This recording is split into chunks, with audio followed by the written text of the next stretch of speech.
to Ancient Astrology with Sam and Verity. Hi, I'm Sam Bagwell. And I'm Verity Hibbs. And today for episode 14, we will be discussing dignity.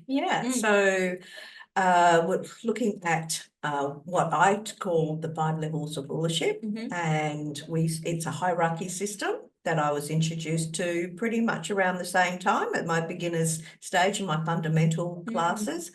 And rulership is number 1, is the highest you can go, and then exaltation, the second best. We got triplicity, which is the 3rd level, terms as the 4th, and finally face, or otherwise known as decant, as the 5th level. So other astrologers also call it essential dignity. So just keep that in mind. So you may have heard the word domicile in astrology, which simply means home. And when a planet is in the sign it rules, it is in its domicile. So domicile is just another word used for a planet ruling its sign, domicile lord or his own domicile. More often I'll use ruler, or sometimes I'll say lord.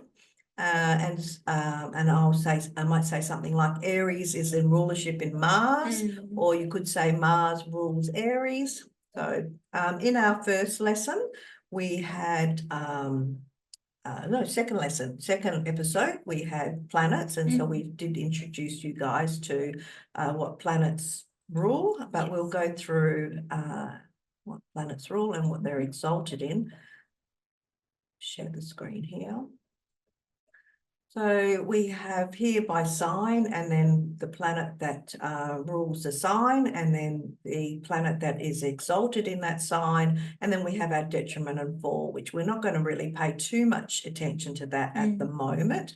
So rulership is our first best, right? So it is easy for that planet and sign to work together. They work in harmony. So for whatever that planet stands for, whatever that planet means, then it's going to be comfortable working in that within that sign.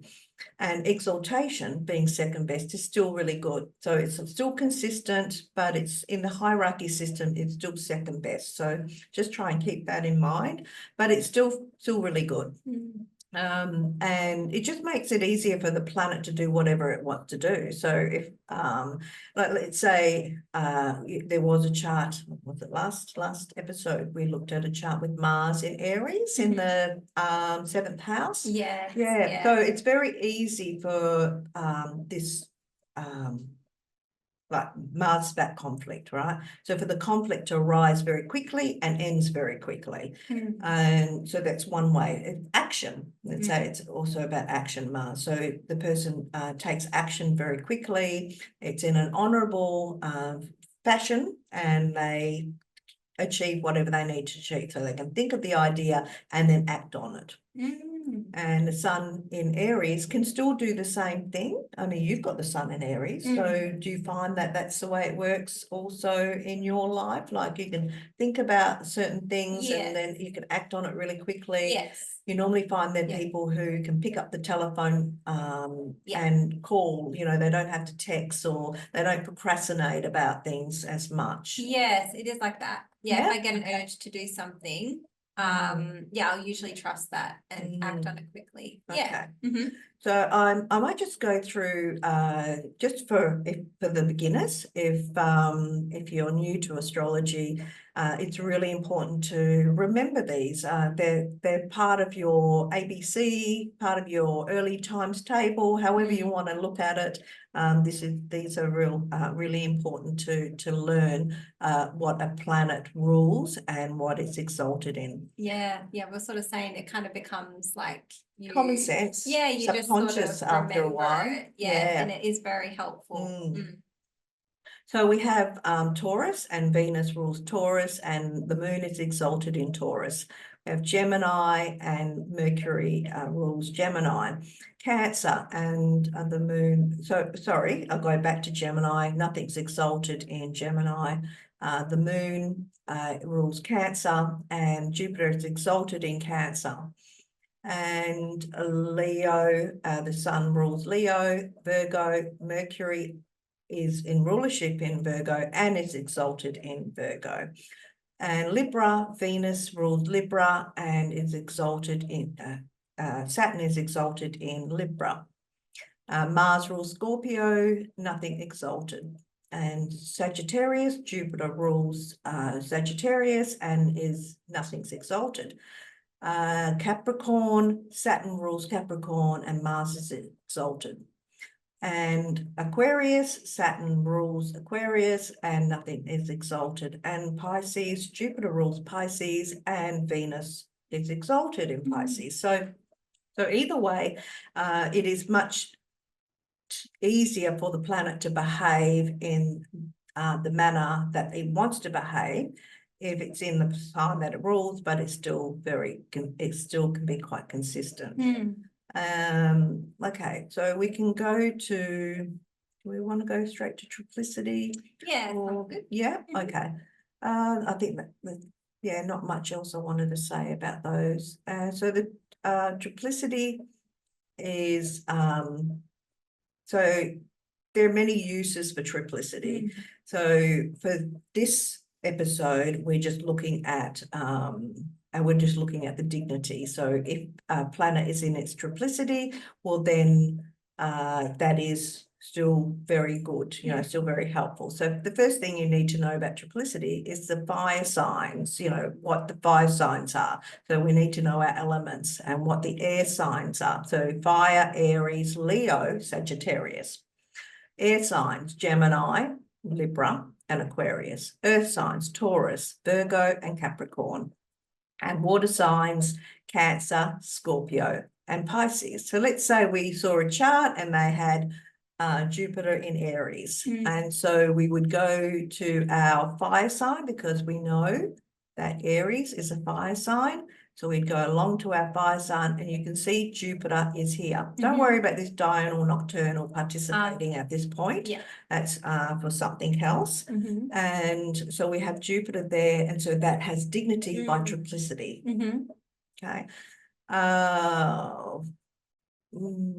What else? Where else is there a triplicity? Say, let's say Venus is in Gemini. Would you think that in an air sign is Venus there? It's not there. So it's not there by triplicity. So Venus by Gemini is not in rulership, it's not exalted, and it's not in triplicity. Okay, so then we have our terms, and I don't know whether you guys can see it. It is a bit small. So with our terms, it is a division, a subdivision of 30 degrees and signs allotted to the 5 visible planets, excluding the sun and the moon. So if a planet has dignity in terms, the planet has some honor in this subdivision. It's considered adequate honor, used in various specific delineation and predictive techniques. So we use it for something else as well. But have a look, so you can also have a look at the actions of the person. So you can take another deeper look at that person, but it still has some dignity. I mean, it's not a great deal of dignity, but it's better than nothing, basically.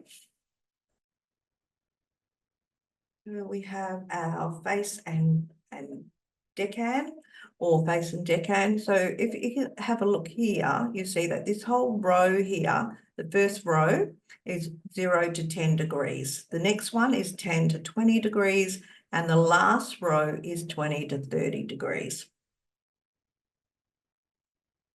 So so when we're looking at our degrees in our natal chart, we're looking at, let's say we went to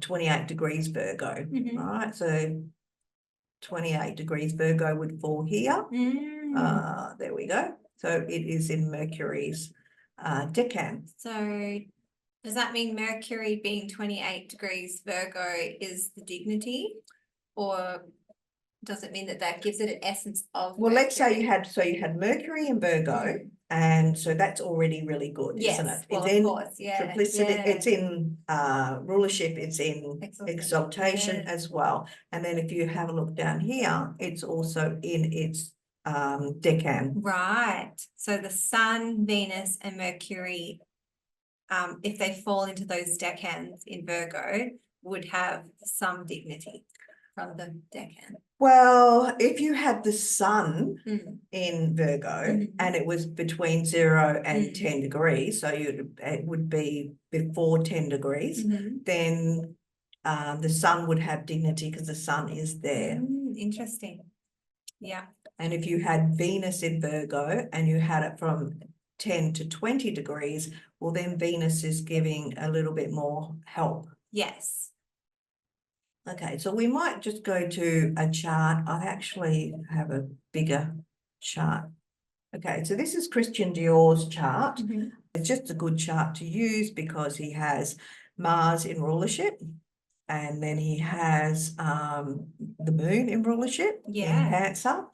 He has Jupiter. So if we go to our fire sign by triplicity, so Jupiter is not in rulership in Aries or not exalted, but it is in its triplicity. So that's third. Being a fire element. Yeah, exactly. Awesome. So it's still Wow. quite good. It's an impressive chart. Yeah, well, he has Saturn in Aquarius, so Yes. that's great too. Rulership. And he has Venus exalted in Mhm. Pisces. So now he has Mercury in Capricorn. So if we went back to our chart and we look at 5 degrees and 59 minutes, so that's just before 6 degrees, right? Yes. So I have my cheat sheet down here.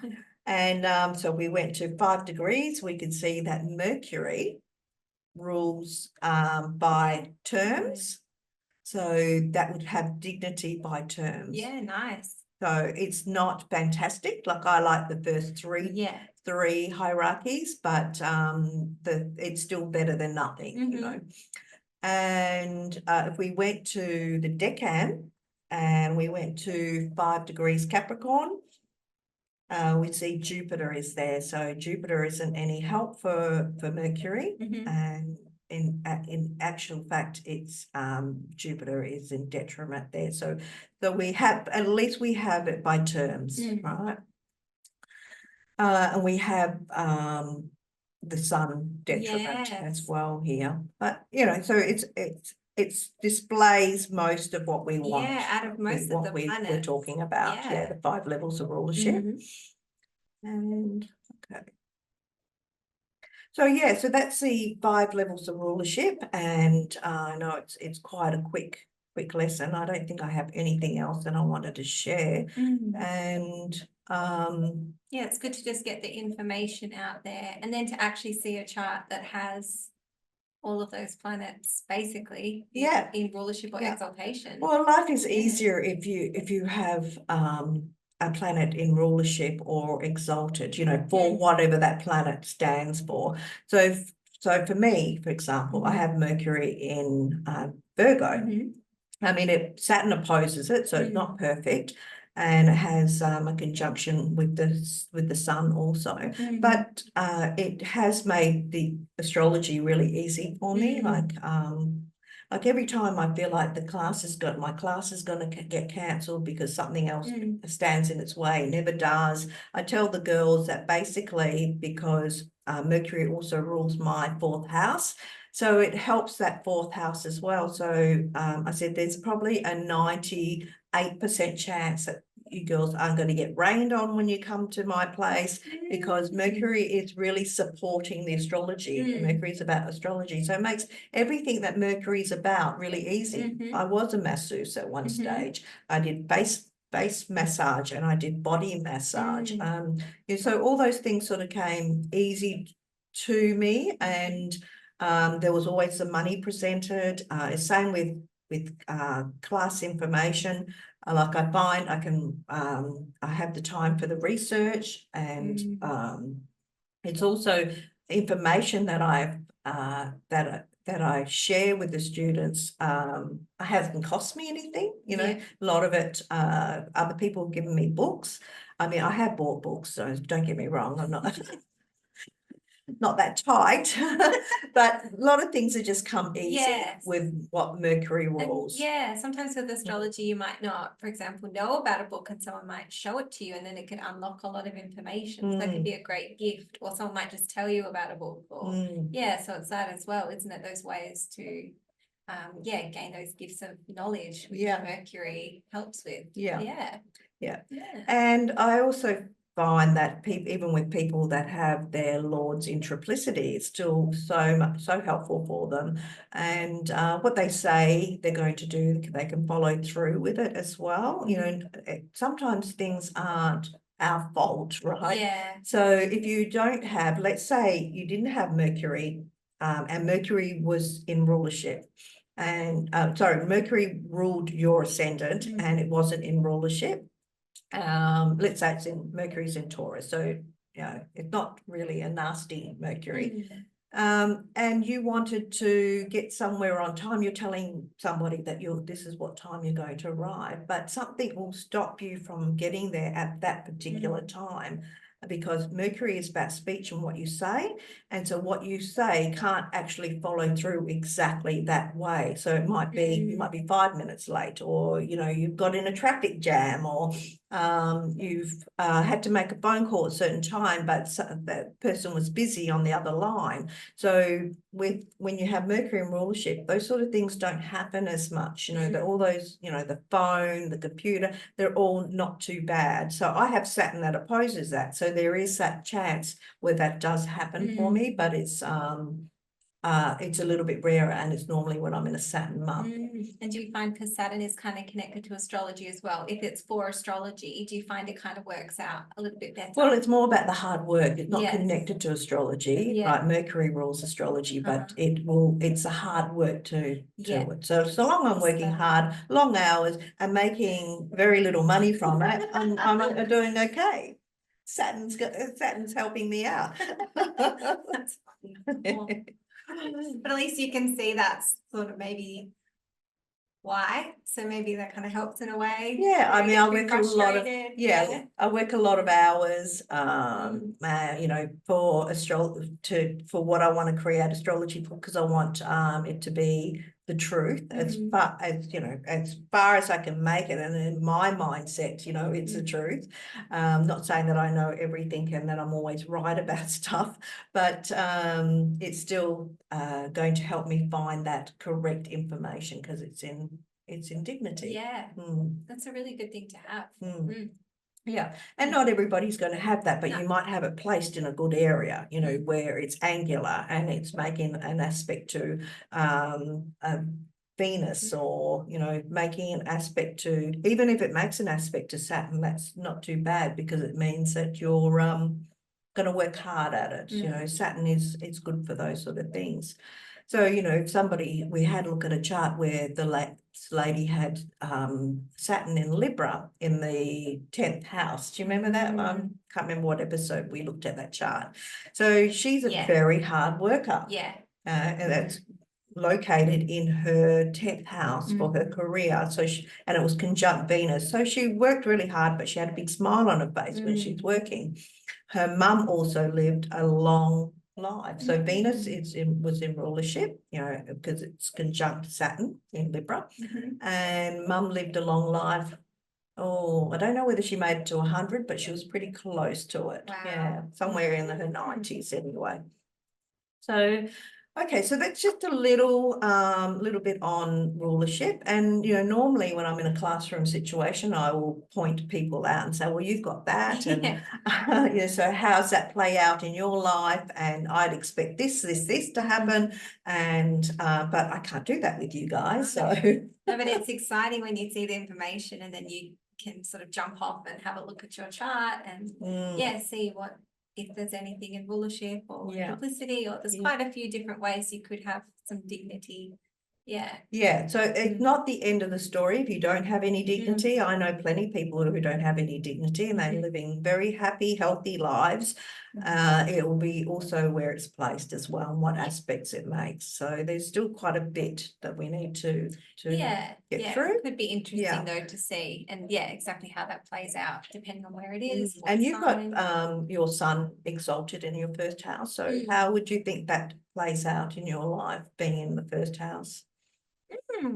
So do you get attention like in different places you go and people kind of look at you like you can lead and do something that you think, well, so sometimes, I didn't know whether which is interesting because it's exaltation, so it's not all the time, it's not consistent, but sometimes I do, yes. And being in the first house, so it's just sometimes it's just like you said, it sort of just shines on you for no real reason, if that makes sense, or it can be in different ways, but not all the time, and sometimes it's short-lived or it doesn't work out the way I thought it would, or I know there's a lot more to it, but just if we looked at the sun for recognition, for one word basically, that's what we're looking at. And I think sometimes it's funny because I don't. You feel like you get recognised? I mean, we're doing a podcast. You're definitely in the limelight while we're doing a podcast. Shying away from doing a podcast. No. And you're the one that came to me and asked me. So something so it was part of who you are. But I don't constantly seek it out. Like I don't know. It's hard to explain. I don't.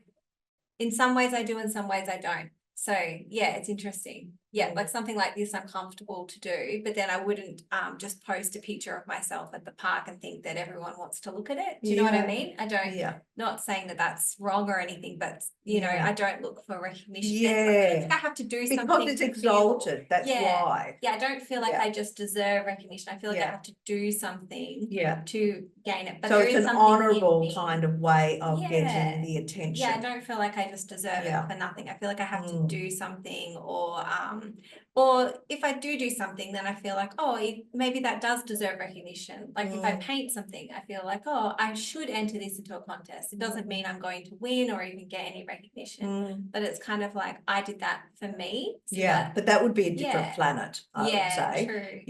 I mean, the recognition is something else. I mean, it's angular, it's still quite strong. So there's basically the universe is saying you want recognition. Yes. Tick, you can have recognition. I do like it if I get it, even if it's for something small. Like if someone says, thank you, then I'm like, that's nice. But you're probably also a person that can give compliments to others as well. You normally find people with strong sun signs can do that. Because I really appreciate it. So I like to give compliments. Not like the sun in Aquarius, but sun in exalted, and it's interesting, or in Leo. It's interesting to me. Some people don't like compliments, and then I feel bad.